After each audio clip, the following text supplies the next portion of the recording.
Bismillahirrahmanirrahim. Assalamualaikum warahmatullahi wabarakatuh. Apa kabar anak-anak ustaz yang soleh dan solehah?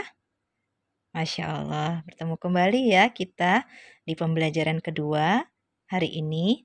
Insya Allah masih di tema pertama kita, di sub kedua kita ya. Oke, sebelum kita mulai, insya Allah kalian boleh mempersiapkan buku tema kalian, buku pena kalian, dan alat tulis kalian. Hari ini di subtema kedua, manusia dan lingkungannya, dan pembelajaran kedua. Bagaimana yang kemarin? Insya Allah ya, sudah paham semua ya, bagaimana kita menentukan ide pokok setiap paragraf berbeda-beda ya. Kita lanjutkan hari ini di pembelajaran kedua, masih belajar tentang alat gerak manusia.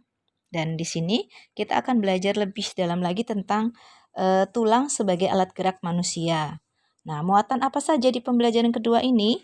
Di pembelajaran kedua ini ada 3 muatan. Muatan ilmu pengetahuan alam, muatan seni budaya, dan ada muatan bahasa Indonesia. Apa saja yang Ustazah inginkan atau tujuan pembelajaran yang Ustazah ingin capai atau yang Ustazah inginkan ketika kalian setelah belajar atau melihat video ini, maka Ustazah harapkan kalian mengetahui secara rinci manfaat dari organ manusia. Kemudian juga mengetahui bagaimana caranya menentukan ide pokok dalam setiap paragraf, walaupun itu paragraf tidak hanya paragraf secara tertulis ataupun paragraf atau wacana yang dibacakan secara lisan. Insyaallah. Kalian bisa buka di buku pena kalian ya, di halaman 31 sampai halaman 34 insyaallah hari ini.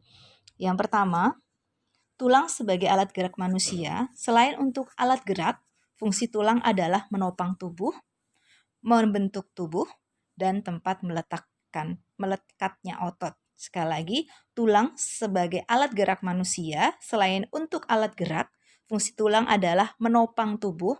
Kalian bisa bayangkan jika tidak ada tulang, tentunya tubuh kita tentu tidak bisa berdiri tegak. Yang kedua, bentuk tubuh. Jika tidak ada tulang, tentunya kita tidak punya bentuk tubuh. Dan yang paling penting adalah tempat melekatnya otot. Dan berdasarkan bentuknya, tulang terbagi dua, tulang pipih dan tulang pipa. Tulang pipih contohnya adalah tulang telapak tangan, tulang rusuk, dan kemudian ada juga tulang belikat. Sedangkan tulang pipa itu bentuknya seperti pipa, contohnya tulang paha, tulang lengan. Nah, itu adalah berdasarkan bentuknya. Sedangkan berdasarkan zat penyusunannya, tulang dibagi dua, yaitu tulang rawan, yaitu tulang telinga, contohnya tulang hidung juga. Kemudian tulang keras, yaitu tulang tengkorak. Kemudian juga tulang kaki kita, nah, itu yang keras-keras ya nak ya. Itu adalah pembagian tulang berdasarkan bentuk dan berdasarkan penyusunannya. Kemudian selanjutnya kita akan melihat susunan rangka manusia. Kalian lihat di sini ya. Kita mulai dari tulang dahi. Oke, tulang dahi itu di atas.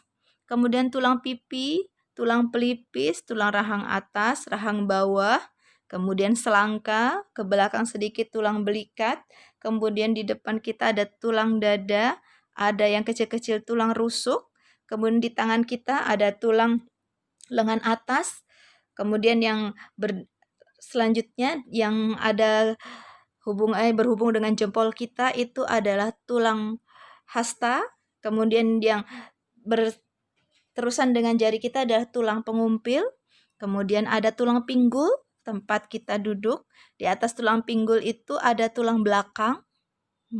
Kemudian ada tulang kelangkang. Kemudian tulang duduk untuk kita duduk. Kemudian ada tulang paha atas, tulang kering yang di depan, tulang betis. Kemudian ada juga tulang tempurung lutut. Kalian bisa lihat ya, nanti kalian bisa sambil praktek menunjukkan dari setiap anggota tubuh kalian yang berupa tulang-tulang, dari mulai tadi tulang dahi sampai ke tulang betis. Insya Allah. Kemudian selanjutnya untuk materi seni budaya, kita belajar tentang gambar cerita pada cover. Nah, cover adalah tulisan dan gambar yang terdapat di halaman terdepan pada sebuah buku. Cover, jadi kalau kalian beli buku cerita, yang kalian lihat pertama kali adalah gambar depannya kan, Nak? Nah, insya Allah setelah kalian tertarik dengan gambar depannya, maka kalian pasti akan melihat ringkasan di belakangnya. Nah, ternyata untuk membuat sebuah cover itu ada beberapa hal yang perlu diperhatikan agar cover itu menarik dan membuat orang ingin membeli buku tersebut. Yang pertama adalah jenis huruf pada judul harus menarik. Kalimat penjelas judul singkat dan mudah dipahami. Kemudian ada nama penulis, gambar yang menarik dan sesuai isi, kemudian sinopsis isi buku pada cover belakang, dan identitas buku pada punggung buku. Itu adalah unsur-unsur yang terdapat pada cover. Oke, kita ulang sekali lagi. Cover adalah tulisan dan gambar yang terdapat di halaman terdepan pada sebuah buku. Unsur-unsur pada cover diantaranya jenis huruf pada judul menarik, kalimat diperjelas, judul singkat dan mudah dipahami, nama penulis, gambar yang menarik dan sesuai isi sinopsis buku pada cover belakang, dan identitas buku pada punggung buku. Insyaallah. Kemudian ini masih tentang menemukan ide pokok, tapi yang berbeda adalah di sini menemukan ide pokok dalam teks lisan. Jadi ternyata selain pada teks tertulis, ide pokok juga dapat ditemukan pada teks lisan. Teks lisan merupakan teks hasil pembicaraan seseorang maupun hasil percakapan. Langkah-langkah menentukan ide pokok dalam teks lisan adalah mendengarkan teks dengan sungguh-sungguh, mencatat permasalahan atau peristiwa yang dibicarakan dalam teks, menentukan topik atau kalimat utama yang menjadi inti pembicaraan dalam teks. Insyaallah, itu adalah langkah-langkah untuk menentukan ide pokok dalam teks lisan. Insyaallah. Alhamdulillah ya, agak sedikit lebih padat daripada hari kemarin. Tapi insya Allah itu tidak menyurutkan semangat kita semua untuk belajar dan untuk lebih banyak lagi ilmu yang kita dapatkan. Ustazah, mohon maaf jika dalam penyampaiannya mungkin belum terlalu jelas. Jika ada lagi pertanyaan, maka kalian bisa menchat Ustazah secara langsung atau wali kelas masing-masing kalian. Insya Allah, hari ini kita cukupkan pembelajaran kita.